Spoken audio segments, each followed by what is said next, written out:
Welcome to Sustainable Sessions, hosted by yours truly, Lucas and Lauren. Episode 10, featuring ReGenerate Biogas. I am the president and founder of ReGenerate Biogas, and I'm 39 years old.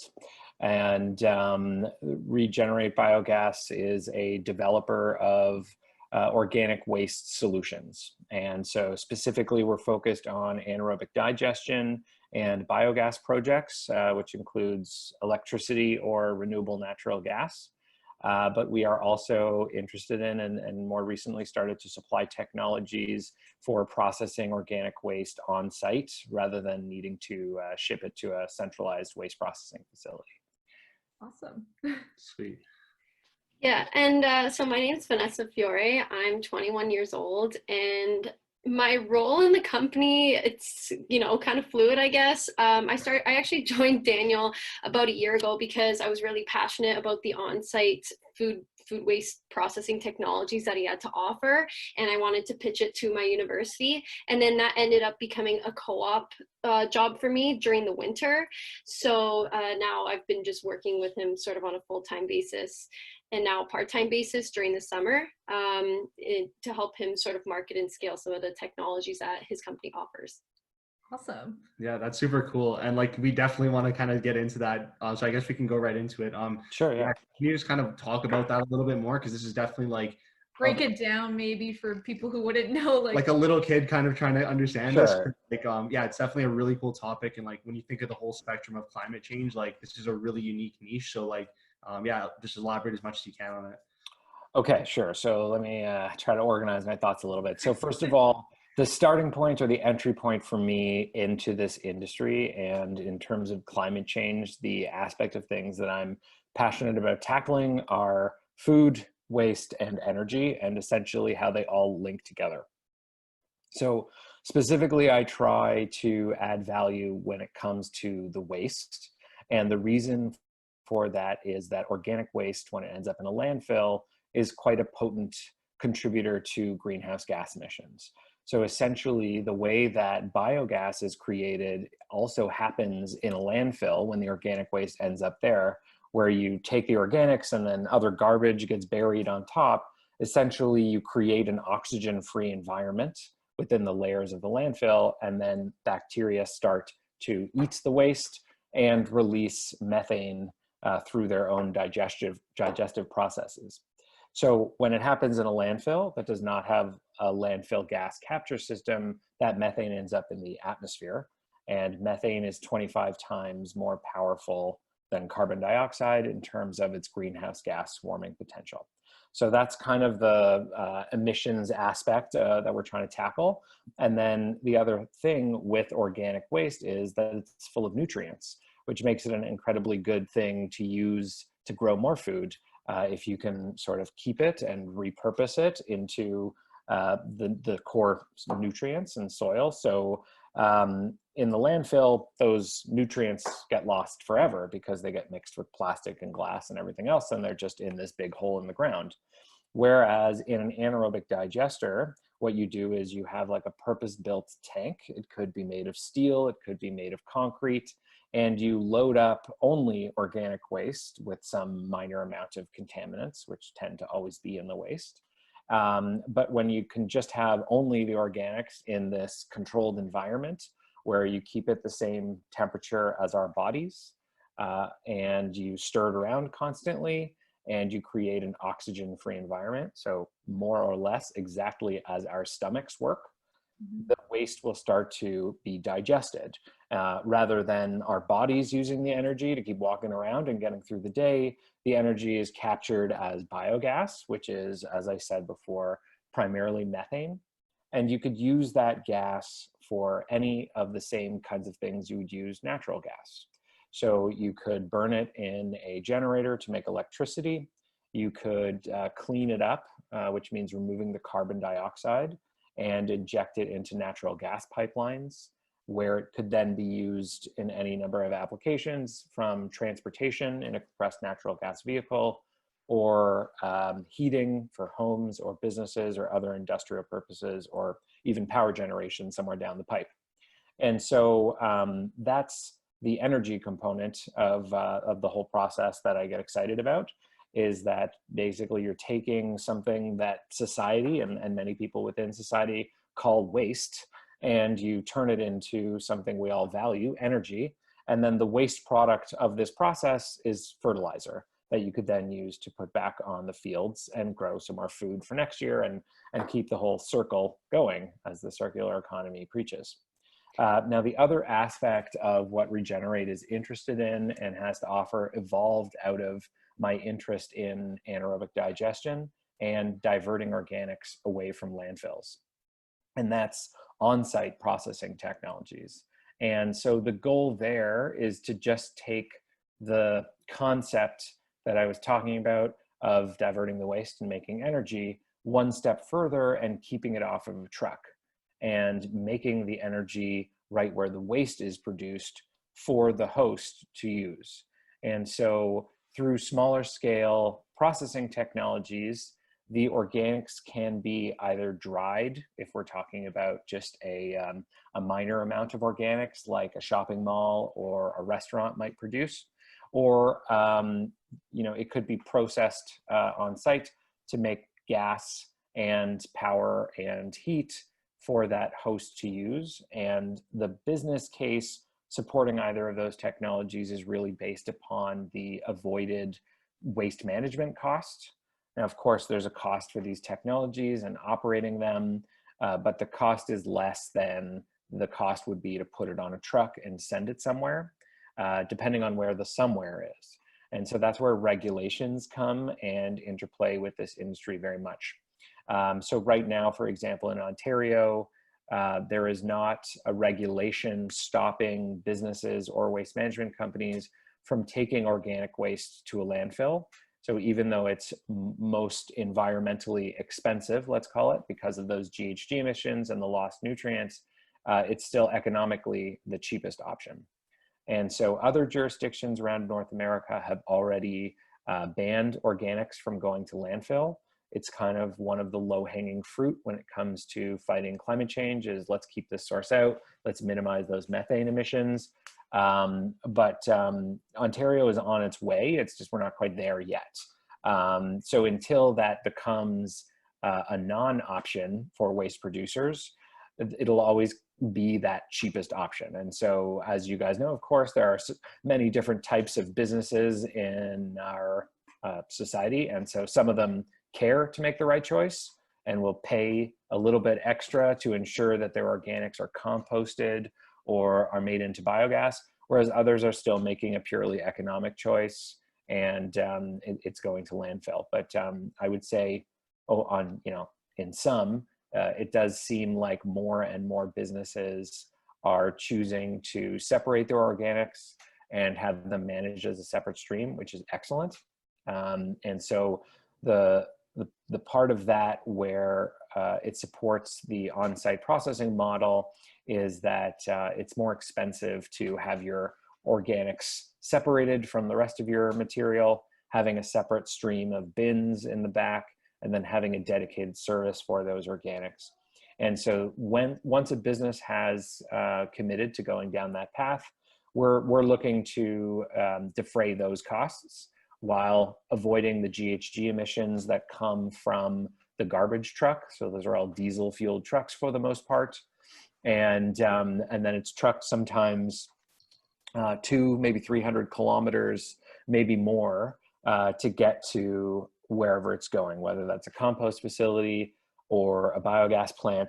There's not a ton of options. There are an increasing amount of anaerobic digestion projects around the province.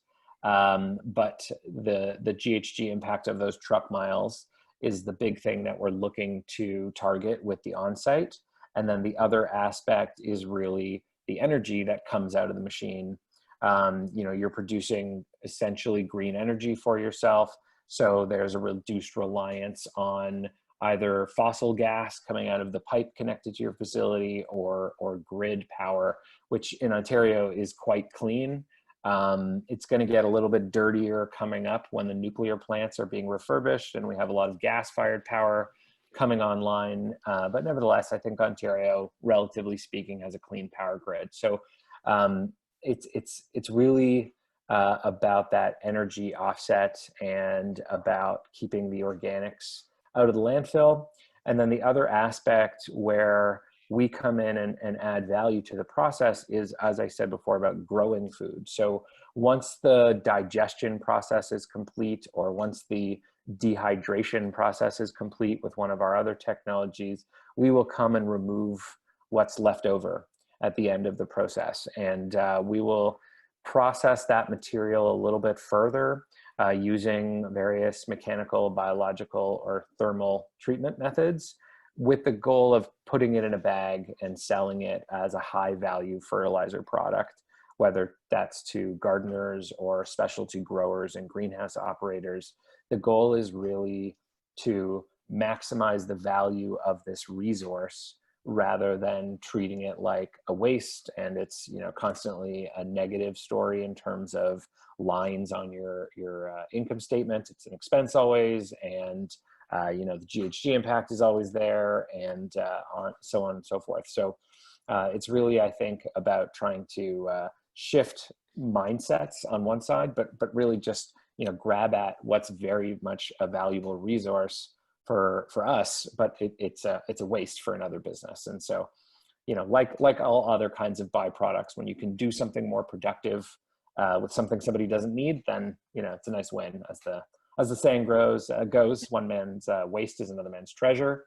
And certainly I look at things that way. And that was how I got into this industry in the first place, was really being intrigued by this idea, both from a business sense and environmentally, that you could take what others are literally throwing away and make two very valuable products from it, and then get paid for taking the waste, get paid for making the energy, and get paid for selling the fertilizer. It works really well in concept. It is hard to execute, but it's, you know, that's what got me in and excited in the first place. Awesome. Well, yeah, that was an incredibly detailed answer. Definitely, you definitely touched on a lot of the topics, and we'll kind of pick at some of those as we kind of go through it too. But I guess, yeah, I think you simplified it very well when you kind of gave the example. It is when you take away the oxygen, like an internal stomach, and it basically is doing that. And I think that's a really cool concept, just to think of it that way. That is what the concept of composting is, and then taking that energy, using it for electricity or for whatever purpose is there, offsetting, you know, by bringing it into all these smaller versions and placing them throughout the city or wherever it's going to be, allowing it to be more on site, so you reduce the transportation. And yeah, it's super cool, and I think it's an incredible idea. One of the reasons why we wanted to have you guys on here, so that's really awesome. I guess to kind of backtrack a little bit, I know, Daniel, you talked about kind of why you got into this with respect to your interest, but even Vanessa too. So like, what kind of got you into becoming, let's just focus more on entrepreneurs rather than just sustainable entrepreneurs, but what kind of wanted you to, where was kind of the driving force that wanted you to get into this type of startup? And what has that experience been like in these early stages as you guys are kind of trying to start to execute your idea? Yeah. So it's kind of ironic because I actually never wanted to go into entrepreneurship or have anything to do with business whatsoever. I've always been a passionate environmentalist all through high school, all throughout elementary school. It's just been something that I was super passionate about. And I was president of Eco Council in grade 12, and I was asked to do a hackathon, and it was a hackathon specific to sustainability and environmental solutions. I had no idea what a hackathon was, but I'm like, you know what, I'll give it a chance. And I actually really fell in love with the process of ideation and developing or brainstorming a solution that can help address a certain environmental issue. And I really enjoyed that process. And actually, my team ended up winning first place out of the other 15 teams that were there. We got into the finals and we won. That solution that we developed there in that competition, it was related to food waste, because I think we all have this mutual understanding that food waste is a significant issue, with both the emissions, the methane emissions that it produces when rotting in a landfill, and just the waste culture in general of people, you know, both consumers and industries throwing out all of this food when it can be repurposed for other uses, and it has potential to produce energy, as we mentioned. So the reason why I got into, I guess, the biogas industry and working with Daniel was because when I was 17 years old, I was still in high school.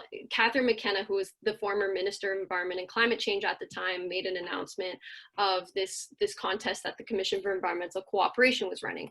The Commission it's called the CEC for short, and basically it's a coalition between the 3 North American governments, Canada, US, and Mexico, and they meet once a year and talk about what each of their countries are doing in terms of sustainable development. And they posted a challenge for youth between the ages of 18 and 24 to submit an idea related to an environmental issue. Given my experience at the hackathon, I was like, oh, perfect. I'll just utilize the issue of food waste and try and come up with a solution.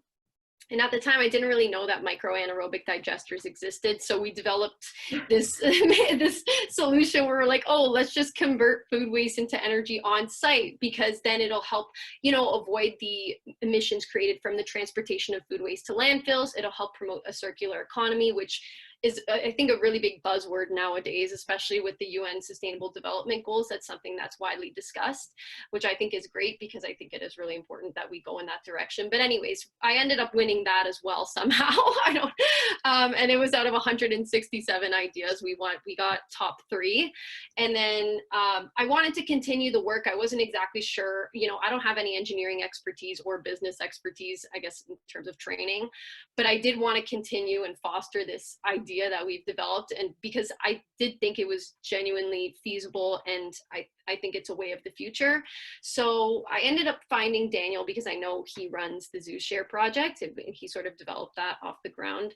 And I was really interested in his work, so I reached out to him, told him a bit who I am, and we had a little bit of a discussion. And then months later, I reached back out to him to ask him more questions, and he ended up being like, oh, okay, instead of developing your own technology, I have some technologies that you can help sell and market to different companies. So why don't you assist me with that? So that's kind of how I got started in terms of working with Daniel. But I was passionate, about biogas solutions from beforehand, just because I did research the potential of it. There's a lot of potential in Ontario. I think 250 megawatts worth of potential for biogas development in Ontario alone. And also, again, as I mentioned, it is a very feasible solution in terms of addressing not only food waste, but producing renewable energy and clean energy as a result.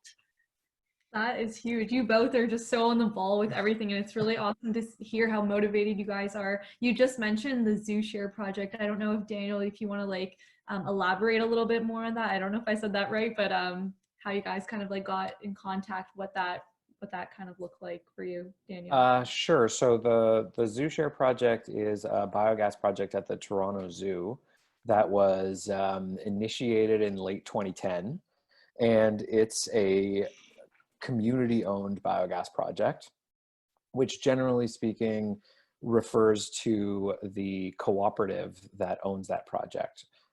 So it started as a ZooShare Biogas Cooperative, and it's a 500 kilowatt project, which means that we're going to take 15,000 tons of commercial food waste and 2,000 tons of zoo manure, and digest those 2 streams together to create 500 kilowatts worth of electricity, which is sold to the provincial power grid under the feed-in tariff program. And the other sort of unique aspect of this project, besides being at a zoo and getting to use puns about zoo manure all the time, is that the financing for the project and for the development came through the sale of community bonds to retail investors like ourselves. And so the minimum investment was $500. We offered an attractive interest rate on the bonds, and we sold them really with the story of making an environmental impact, supporting the Toronto Zoo, that it being sort of close to home for a lot of the investors, rather than a project that's sort of off in some part of the province you've never heard of or never been to. Lots of people who live and work in and around the GTA have some connection to the Toronto Zoo, whether it's because they took their kids there or they went there as a kid themselves. That was, for me, the truth, that when we went out there and started working on this project, I hadn't been to the zoo since 4th grade, and just walking around, it's a beautiful location. in the Rouge Valley there, but it's also one of the top zoos in the world when it comes to sustainability and conservation and animal welfare. So we were quite proud to be associated with the zoo, and with the, taking its manure problem and turning it into a revenue source for the zoo, but also a return on investment for investors. And so as a result of all of those poo puns that were made, the media really liked the story of ZooShare. And so we got a tremendous amount of press. And so it did attract a certain amount of attention to people like Vanessa that were interested in working in this space, and saw, oh, what is this project? What is this person about? And so, yeah, that's how we got connected, because, she reached out to me, and, as you guys identified, she's quite passionate. And, I think I was quite impressed in terms of Vanessa's gumption. I'm 39, so I don't necessarily know too many high school students right now, at this phase of my life. But I don't imagine too many are, contacting entrepreneurs and saying, I want to do this too, what can I do to get involved? Whatever. So I think I was just intrigued by someone that was, had the gumption to get up and go and get involved. And so, as Vanessa said, she's been working with me since, I think January is when the co-op term officially started. And then we continued for the last few months on a part-time basis. And now Vanessa's going back to school to complete her environmental sciences degree. And so, we'll see if we can continue to work together going forward. But, it's great to see from my end that people are so interested and inspired and want to work in the biogas space, because that was definitely a big part of my goal when I started ZooShare, was to attract attention, professional attention, really, in addition to those investment dollars, to the industry. I've been going to the biogas conference each year. I see all the same people. It's, a lot of, engineers in their, like 40s and 50s, let's say. And there's not a ton of business people that go. There's not a ton of younger people that go. It's increasing, certainly, and that's great to see. So I was heartened, to be able to work with another young person who was really interested in the field and wanted to put her stamp on it. So I think that's how we sort of came together, and that's what ZooShare is about.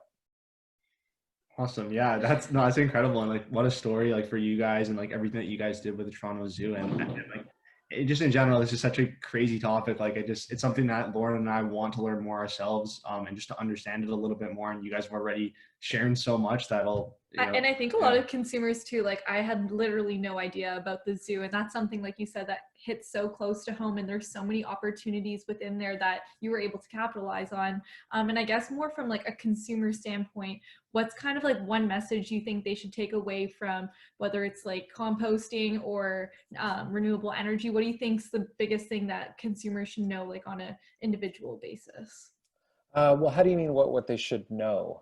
Like, I think just in food waste in general, Or like, it's just something be educated on, or even just biogas is like, if you can kind of like, maybe we could rephrase a little bit. Like, if you think about countries that are excelling already in this space, or if it's not at all worldwide, what's allowed some of these prominent cities or countries to, whether it's in their culture, like, why is it instilled better in other areas rather than Ontario, for example? Mm-hmm. And what could you say, like, as maybe not necessarily a total package solution here, but what's kind of missing, whether it's from like an educational sense or just, I don't know, like, where it's kind of coming from, but like, what could we kind of do? How do we bridge that gap almost? Yeah. So I mean, it's a hard challenge, certainly. The big thing for me is trying to simplify these concepts. So using the analogy of the stomach that I did before certainly makes the technology, oh, okay, I get it. See how that works. When we first started promoting ZooShare, for example, or when I just started working in the biogas space, I had this want to explain it all to everybody. This is really how the technology works, so that you could say, oh, that's so cool. And I just really liked seeing people's sort of eyes light up when they got the understanding. They're like, whoa, can you put banana peels in here? Or like, whatever the waste stream that just popped into their head was, that was a really cool thing for me to see. but it didn't really make it very easy to sell because you end up spending all your time talking about the technology. But so, I think the other thing that I would, just want to leave people maybe with in terms of the value of organic waste is that, it's not a great effort to separate it, whether that's at home or at work. And it is a valuable resource in that we can turn it into energy and then use it to grow more food. But one of the things that also really resonated with me, like when I was talking before about the organics going to landfill and then letting the methane go in the atmosphere, just in terms of a lot of the climate modeling and whatnot, for every ton of organic waste that's diverted away from a landfill, you reduce greenhouse gas emissions by 1.4 tons. And so just through the fact that you're keeping out of the landfill, you cause a big reduction in emissions. And then you're turning it into usable energy, which doesn't necessarily have to come from fossil sources. And then there's avoided transportation, particularly if the anaerobic digester is close to where the waste is being produced or even right on site. And so for me, that was like a really powerful metric that was like, oh, this is not an overly onerous action for the individual to take to properly sort their waste, to make the effort to put the banana peel in the green bin rather than the garbage can, but it's quite an impactful choice. Perfect. Yeah. Awesome. No, that's really awesome. I think I really want to ask Vanessa too a question about like how you even got into like sustainability. Like you said, you were definitely a diehard environmentalist when you're younger. Like, did that kind of come from your parents? Did you have role models? Like where along the way from like being a little kid till now, like did it really hit to you and like it becomes such a passionate part of your life because you're super energetic and you love the topic and it just not that many people. There's not a lot of people on that same page. No, and that's definitely growing. I'm curious to like just understand more of your story and like upbringing, if that's where you were inspired and stuff like that. Yeah, for sure. It's actually funny because it didn't start, I guess part of it started from just an admiration for nature in general, but it actually started from my love for animals. For a long time, I wanted to be a vet. Ever since I was really, really young, I loved animals, always wanted a dog, never really had one. I had hamsters, fish, never got a dog, but I was really, really in love with animals and wanted to be a vet. And then, as you get older and you learn a bit more about the impacts, that humans are having on wildlife, that's what really pulled at my heartstrings. And I'm like, wow, there's so many animals out there in every part of the world that's suffering in some way, shape, or form because of, some of the anthropogenic activities that are happening. And so my focus kind of shifted from domestic animals to wild animals. Then as, I continue to get older and get pushed through the education system and you learn more about what climate change is, you're like, wow, this not only affects animals, but it affects people as well. It affects the whole planet. So I think that's what really got me interested in, the environment specifically. It started with my love for animals, but then as I started to educate myself, then it just became a general love for the environment and wanting to protect it. In terms of social entrepreneurship, as I mentioned, it kind of started when I participated in the hackathon. And funny enough, because I know you both go to Laurier, when I talked about the CEC and the Youth Innovation Challenge that I won, my partner was Adam Wally from that, and he's actually he was the president of LASOC this past year. So I wanted to give a shout out to him because he also pushed me to really like business and want to research more about business and entrepreneurship. So shout out to Adam. But yeah, that's kind of how my love for the environment started, and it's been an ongoing passion. I think what I'm also really grateful for is the fact that I got super involved in school. Like even in elementary school, I joined the Eco Club when I was in grade 4. I was so young when I started getting involved, and I'm still super involved in extracurricular activities now, and that definitely helps me fuel my love for the environment. Awesome. Yeah. I guess another point to, because you talked a lot about the education system, where do you guys get a lot of your information, and where do you suggest people kind of go to learn more about the topic of what you guys are doing? Like whether and not even just specifically just biogas, like just in general, where do you guys tend to consume this kind of stuff? And then specifically for your niche, like if someone wanted to learn more about this topic, like how should they kind of figure this out a little bit more? Well, so I mean, specifically, I think the Canadian Biogas Association has an excellent website and a number of resources. But just in general, around the web, you can find some great sources of information around organic waste and making best use of it, whether that's the publication Biocycle is a good one. The American Biogas Council also has a wealth of resources available and courses available. I mean, for me, it came from first doing internet research and just reading what I could. And then there was, I think it was called the Biogas Handbook, but basically because biogas as a technology is really old, the concept of just burying organic waste in a hole and then letting organics or biogas come out, it just happens in nature. It was incredibly common in India. They call it gobar gas, where they make gas out of the manure from their cows. And then it slowly but surely started to become commercialized. And so as a result, you have a wealth of information from people who do it like as a cottage industry type of hobby. You built a tank in the backyard and you made a guidebook on how to make biogas. And so that was my first foray into learning more about biogas, was reading this. There's an expert, I can't remember his name right now, but he wrote this biogas handbook. And, for me, it just kind of told the whole story, not as a business, but from the science and engineering perspective. So I have a business background. And so I needed to better understand how the technology worked and, what sources of organics were more valuable than others.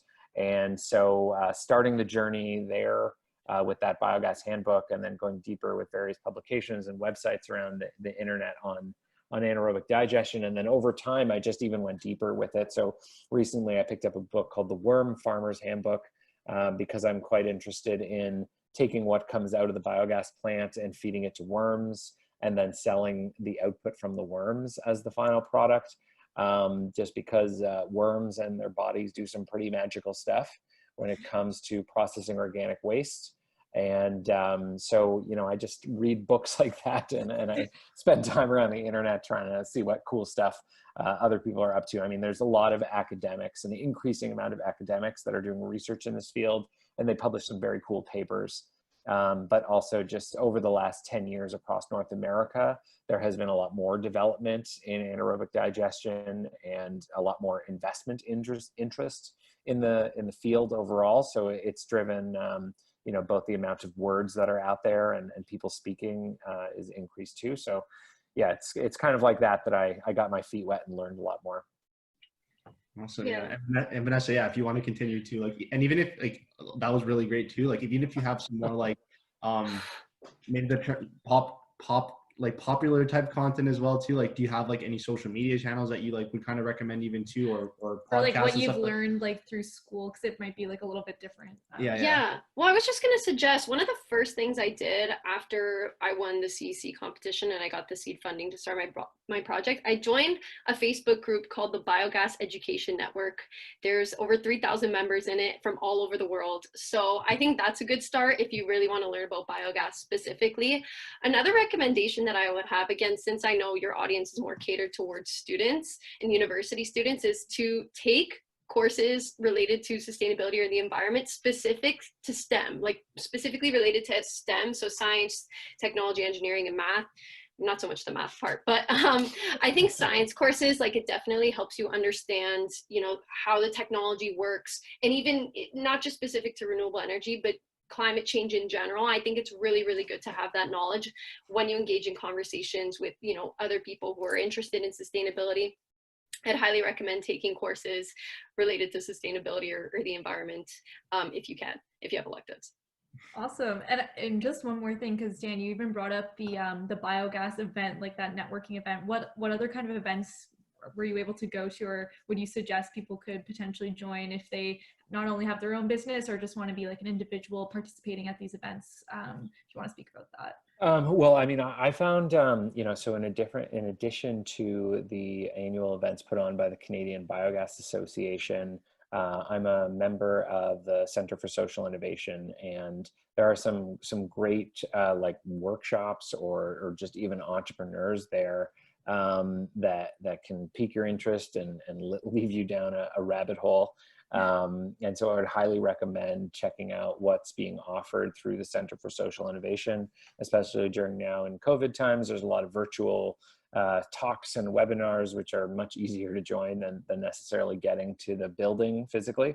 And so I would definitely recommend checking out what's being offered around by the various people around CSI. Great. So kind of like going into the tail end of the podcast here, what is your experience of being a sustainable entrepreneur? So Dan, obviously you have a background in business, but specifically gearing it towards sustainability. And then Vanessa, you kind of came the opposite, where you're really interested in sustainability and then tailored more yourself into business. How is that like merging of two worlds change your perspective, whether it's your own daily life and like how you look and see the world, or how it's influenced people around you and kind of your impact? Like, have you gained new perspective since you guys have embarked on this sustainable entrepreneur journey? And if you can just talk a little bit about that. Sure. So, I mean, I think for me, what was kind of an interesting experience was that I like just being 39, I'm not obviously not that old, but, you know, just sort of like in my generation, it was still more new to work in or care openly about the environment. And so it was interesting for me because I not only did I go to business school, but I like trained to become a finance professional. And so I was working on Bay Street and doing the finance thing. And there in particular, it was also very taboo to be interested in the environment. So personally speaking, it was an interesting growth path because I just had to get comfortable with this new business world that I was entering from the one that I was previously a part of. So I was always a little bit insecure, like, you know, am I an imposter here? Or, you know, do I got to keep this kind of viewpoint under my hat? But, you know, I think what was really cool of an experience and something that I highly advocate for everybody is the entrepreneurship side of things. You know, you're betting on yourself, so to speak, but really it's not a very big bet, you know, because it's you that gets up every day in the morning and has to you know, overcome the challenges and, you know, keep yourself motivated to keep going and, you know, stand up in front of the room and put your best foot forward about what you're about, what you're interested in. I think had I not taken the plunge to start my own business and become an entrepreneur, those skill sets within myself would still be quite undeveloped. And so, you know, my own mental toughness grew tremendously as a result of the fact that I had to count on me to do it. And I had to figure it out. And, you know, when things went poorly, I had to dust myself off and keep going. There wasn't sort of the protective structure of the corporation when you have a job and you just get a paycheck and, you know, that's above my pay grade, you could say. You know, you don't get to say that when you're an entrepreneur. And so it was a really great experience of growth being an entrepreneur. But I think what's really satisfying is knowing that I'm like putting my professional energy towards something that I personally believe in. And so, you know, I don't have to do any of this compartmentalization that I think a lot of people have to do, unfortunately, because let's say they work for a company that doesn't do good stuff as they might define it. And then they go home and in the evenings and weekends, they sort of live out that life that they want to. So what's really great is, you know, I get to pursue environmental solutions and trying to make an impact with my work time and energy. And even though at some point along the way I came to terms with the fact that I wasn't going to save the world, I do get the benefit of knowing that I'm making a positive contribution, and that helps me sleep better at night. Awesome. Yeah, that was great. And Vanessa, like, floor is yours. Yeah, talk a bit about like what it was like. I know the hackathon was definitely a big integral part of like how you became who you were, but just what that whole experience was like from like a growth perspective and how that's changed your perspective going forward and like what you want to do post graduation even. Yeah, for sure. So I guess prior to getting more into social entrepreneurship, I've always been on the activism side of things. So I lobbied my MP when I was 16, for example, on climate related issues. I did, yeah, so stuff in that manner. But I think with activism and policy changes, yes, they're super important, but they can only go so far, because unless you have tangible solutions that you can actually implement, and normally that's driven by profit, right? Hence the social entrepreneurship side of things, then you're not really going to have a full implementation of solutions. You're not going to have like the economic drive to do this. And I really do think the environment and the economy go hand in hand. So I am really happy to have been on the science side of things and learn from a scientific perspective in terms of my schooling. But I think it is really, really important to also consider the business aspect of things, because, you know, I guess turning a profit and knowing that you're doing good in the world, and creating something that is beneficial and advantageous, yeah, for a certain cause is super important, and that's what's going to keep us pushing forward in terms of finding climate solutions. So I guess that's where I come from, is you know, you can only do so much with policy, but unless you have an actual solution that's developed and you push through it and you find the economic incentive to do it, then that's when you create real change. Amazing. Awesome. Yeah. You guys honestly killed it, and a lot of cool insight. Like Lucas, me personally, I learned a lot just by speaking to you both, and it honestly, like, it's going to even motivate us to continue what we're doing, and we want to share your message.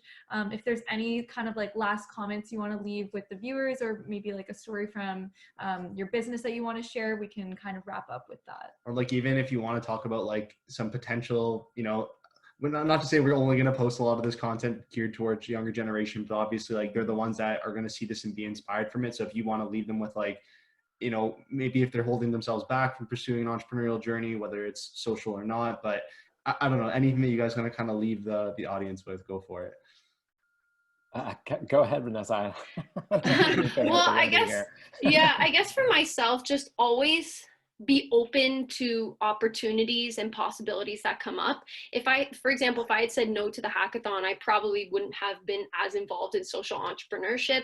But I think it's just really important to be open to different possibilities and ideas. And most importantly, another piece of advice that I have is just to get involved, you know, in your community. You'll feel really great about it. You'll make amazing connections and network yourself, which is going to help you in the long term, as it did with Daniel and I, because now we're working together.